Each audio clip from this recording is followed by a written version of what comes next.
Today we're going to talk about intervals. In mathematics, an interval is a section of the real number line. Remember, the real number line is a way to visualize all real numbers. Every real number corresponds to a point on this line. To see this, pick any place and draw a point to mark the number 0. Now, positive numbers lie to the right of 0, and negative numbers lie to the left of 0. To get a sense of scale, pick a place to the right of 0 and draw a point to represent the number 1. Now that you have 2 points, you know how far apart numbers should be spaced out on the line. If this is how far apart 0 and 1 are, then 1 and 2 need to be separated by the same amount, so 2 goes here. Similarly, 2 and 3 are separated by 1, so 3 goes here. We can also go in the negative direction. The integers -1 and 0 are consecutive integers, so they're separated by the same amount as 0 and 1. So -1 goes here. Continuing this process, we can mark -2 and -3. Here are a few of the integers, but every real number has a place on this line. For example, 1/2 is halfway between 0 and 1, so it goes here. The number pi is about 3.14159, so it goes just to the right of 3. The real number -1.75 is smaller than -1 and lies between -1 and -2. It goes here. You could continue this forever, marking off more and more numbers and never run out of numbers. There are an infinite number of points on this line, which is good, because there are an infinite number of real numbers. Now that we've seen how to mark off specific numbers on the real number line, let's talk about how to highlight entire regions of numbers. For our first example, let's see how to draw all the numbers x greater than 1. First, let's pick a point to represent the number 1.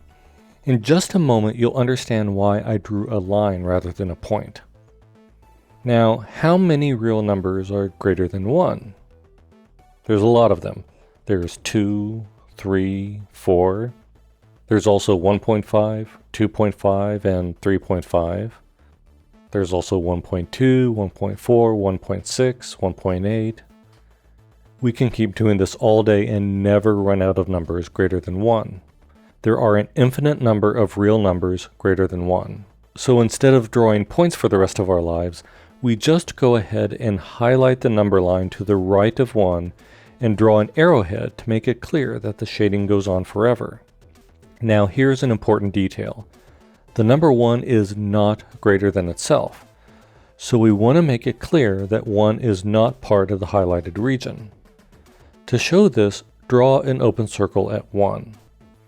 An open circle means this number is not part of the shaded region. Next, let's look at all the numbers x greater than or equal to 1. Just like above, we shade the region to the right of 1 to show that these highlighted numbers are all greater than 1. This time, however, we want to include the number 1 because of the greater than or equal to symbol. 1 is equal to 1, so we want to include 1 in the shaded region. To do this, you use a filled circle at the number 1. So you use an open circle when the number is not part of the shaded region, and you use a filled circle when it is. Next, let's flip things around and look at those number x on the real number line that are less than 1. First, pick where you want the number 1 to be and mark it. All the numbers to the left of 1 are smaller than 1, while all the numbers to the right of 1 are larger than 1. So we highlight the region to the left. Like before, since we're using the less than symbol, we do not include 1 itself because 1 is not less than itself. So we draw an open circle at 1 to let people know that 1 is not included in the highlighted region. Here's another example. Let's highlight that part of the number line that covers all numbers x that's less than or equal to -2. Since we want to include -2 in this region, we use a solid circle at the integer -2. These highlighted parts of the real number line are called intervals. Now let's see how to describe regions of the number line that do not go off forever in the positive or negative direction. We'll start by looking at those real numbers that are greater than -2 and also less than 3. First, draw open circles at -2 and 3. We use open circles because we're working with less than signs, so the numbers -2 and 3 are not part of this region. Now, all the numbers greater than -2 lie to the right of -2 on the number line. Remember, as you move from left to right, the numbers are getting bigger and bigger. The numbers less than 3 lie to the left of 3 on the number line, because as you move to the left, the numbers are getting smaller. I'm not drawing on the number line itself because these are more like notes, not the answer. We want those real numbers that are both greater than -2 and less than 3. So we want the overlap between these two regions. So these are the numbers that lie between -2 and 3. So we highlight that part of the number line. It's worth taking a moment and pointing out that this graph and this algebraic expression say the same thing. They both describe an infinite number of real numbers. The interval on the number line is a graphical way to visualize these numbers, and the inequality is an algebraic way to describe these numbers. Let's look at 3 other examples. -2 is less than x is less than or equal to 3. -2 is less than or equal to x is less than 3. And -2 is less than or equal to x is less than or equal to 3. First, we'll draw a number line for each expression.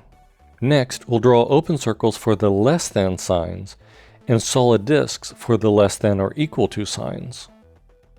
Lastly, we fill in the region between the points on each number line.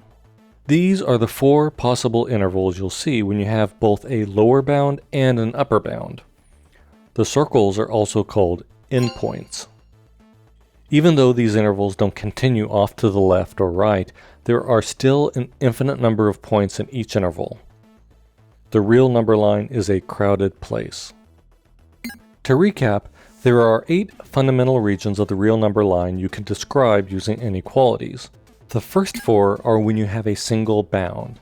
The marked number is called an endpoint. When working with less than or greater than symbols, you use an open circle. And when there's a less than or equal to or a greater than or equal to symbol, you use a filled circle.